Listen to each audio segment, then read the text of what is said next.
Assalamualaikum warahmatullahi wabarakatuh. Kami dari kelompok 5. Perkenalkan, nama saya Delvisa Citra. Rekan saya. Perkenalkan, nama saya Rapiana HR. Perkenalkan, nama saya Nurianti. Perkenalkan, nama saya Uswatun Hasanah. Perkenalkan, nama saya Rino Ferdiano.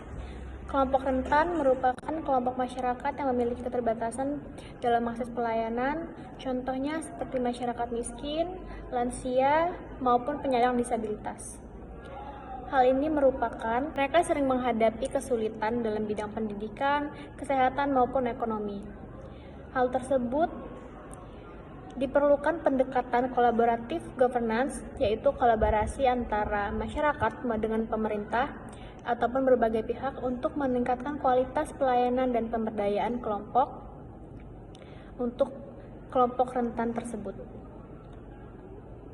Ikut rumusan-rumusan masalah dalam kasus ini. Yang pertama, bagaimana penerapan kolaboratif governance. Yang kedua, siapa saja pihak yang terlibat. Yang ketiga, bagaimana bentuk kerjasama yang dilakukan. Yang keempat, apa saja hambatan yang akan terjadi. Dan yang terakhir, bagaimana solusi untuk meningkatkan keefektivitasan tersebut. Penelitian ini adalah menganalisis penerapan kolaboratif governance, mengidentifikasi stakeholder yang terlibat, dan menjelaskan bentuk kerjasama antar pihak, mengetahui hambatan yang muncul, memberikan solusi atau rekomendasi untuk perbaikan program bantuan sosial. Kasus yang dibahas adalah program bantuan sosial di masyarakat kurang mampu di Lampung Selatan.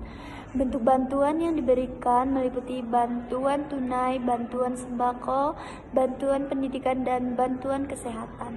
Program ini dilaksanakan oleh pemerintah daerah dengan tujuan meningkatkan kesejahteraan masyarakat.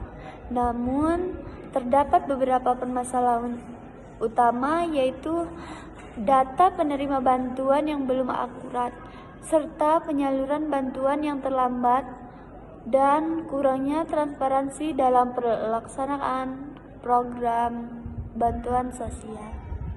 Bentuk kolaboratif governance. 1. Kerjasama antar pemerintah, masyarakat, swasta. 2. Koordinasi melalui rapat dan komunikasi rutin. Ketiga, partisipasi masyarakat dalam pengawasan. Keempat, kolaborasi untuk efektivitas dan transparansi program. Peran setiap pihak dalam kolaborasi. 1. Pemerintah sebagai pemegang kebijakan utama, penyedia anggaran, pengatur kerangka kerja, dan penanggung jawab akhir pelaksanaan program. Kedua, masyarakat sebagai sumber data lapangan, pemberi masukan, peserta pengawasan, dan pengguna akhir manfaat program. Ketiga, sektor swasta berkontribusi melalui dana CSR, fasilitas keahlian teknis, dan jaringan usaha untuk mendukung pelaksanaan. Keempat, komunitas atau lembaga sosial bertugas melakukan pendampingan langsung ke warga, memastikan penyaluran bantuan berjalan lancar, dan menjembatani komunikasi. Penetapan kolaboratif governance dalam kasus ini dilakukan melalui beberapa cara. Kerjasama antara pemerintah, masyarakat, dan pihak swasta, melalui rapat dan komunikasi secara rutin. Keterlibatan masyarakat dalam proses pengawasan kolaborasi untuk meningkatkan efektivitas dan transparansi program bantuan sosial. Melalui kolaborasi tersebut, setiap pihak dapat saling melengkapi peran dan sumber daya yang dimiliki. Meskipun sudah menerapkan kolaborasi, masih terdapat hambatan. Meskipun sudah menerapkan kolaborasi, masih terdapat beberapa hambatan, yaitu data penerima bantuan yang belum valid, sehingga bantuan tidak selalu tepat sasaran. Koordinasi antar lembaga yang belum optimal, partisipasi masyarakat yang masih rendah, keterbatasan anggaran, dan sumber daya manusia. Informasi program yang belum sepenuhnya transparan. Hambatan-hambatan ini dapat mengurangi efektivitas pelaksanaan program bantuan sosial. Ada beberapa solusi yang dapat dilakukan, antara lain: yang pertama, melakukan perbaikan dan pembaruan data penerima bantuan secara berkala. Dan yang kedua, memanfaatkan teknologi digital untuk pendataan dan monitoring program. Yang ketiga, meningkatkan koordinasi antar stakeholder. Yang keempat, memperkuat kerjasama lintas sektor. Kesimpulannya, Bapak dosen dan rekan-rekan sekalian, dari pembahasan yang telah kami sampaikan dapat ditarik beberapa poin kesimpulan penting terkait pemberdayaan kelompok rentan melalui collaborative governance dalam program bantuan sosial di Lampung Selatan. Pertama, program bantuan sosial memiliki peran yang sangat strategis sebagai jaring pengaman bagi kelompok rentan, seperti keluarga miskin, lansia, dan penyandang disabilitas.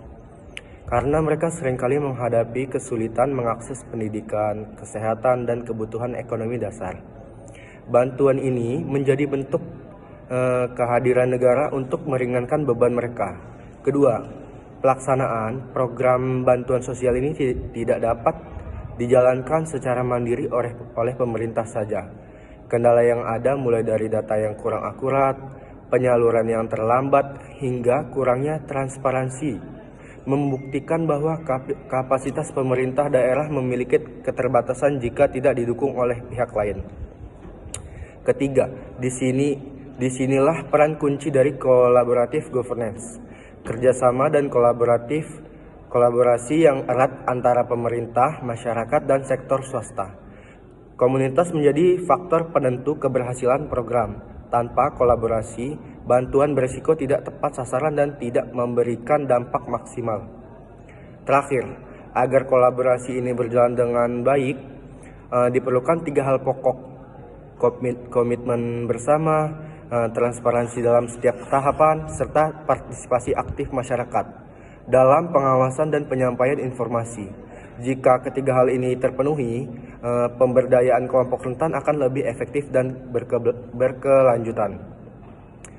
Saran, berdasarkan hambatan dan analisis yang telah kami bahas, kelompok kami mengajukan beberapa saran praktis untuk meningkatkan kualitas tata kelola bantuan sosial di Lampung Selatan. Pertama, itu ada pemerintah daerah perlu terus memperbaiki dan memperbarui data penerima bantuan secara berkala. Hal ini penting agar bantuan benar-benar diterima oleh mereka yang paling membutuhkan dan menghindari terjadinya tumpang tindih atau penyalahgunaan data. Kedua, memperkuat koordinasi antara instansi pemerintah serta membangun komunikasi rutin dengan organisasi, masyarakat, dan komunitas di lapangan.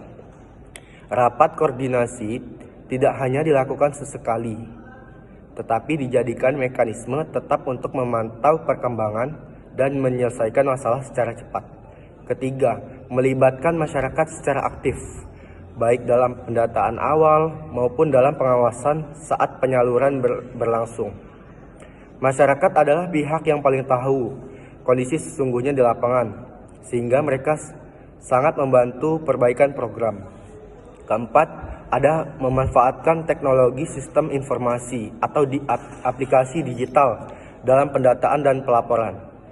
Hal ini akan memudahkan akses informasi bagi publik dan meningkatkan transparansi, sehingga masyarakat bisa memantau kapan dan seberapa besar bantuan yang disalurkan.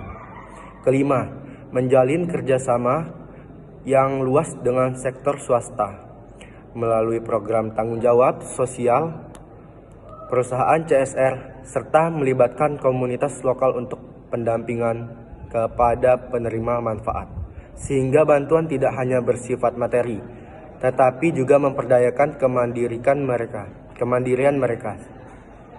Daftar pustaka. Untuk memperkuat analisis dan landasan pemikiran dalam penyusunan makalah serta presentasi ini, kami merujuk pada berbagai sumber literatur yang relevan, baik dari buku, jurnal ilmiah, maupun peraturan perundang-undangan. Berikut adalah daftar pustaka yang kami gunakan. 1. Ada Ansel C. and Guess A. 2008, Collaborative Governance is in Theory and Practice, Journal of Public Administration Research and Theory, 18 dari halaman 543 sampai 571. Sumber ini menjadi dasar pemahaman kami mengenai konsep tata kelola kolaboratif. 2. Ada Emerson K. Nabachi, T. N. Baloch S. 2012. An Integrative Framework for Collaborative Governance, Journal of Public Administration Research and Theory. Dari halaman 1 sampai 29. Sumber ini membantu kami memahami kerangka kerja kolaboratif yang efektif. 3. Ada Dwianto A.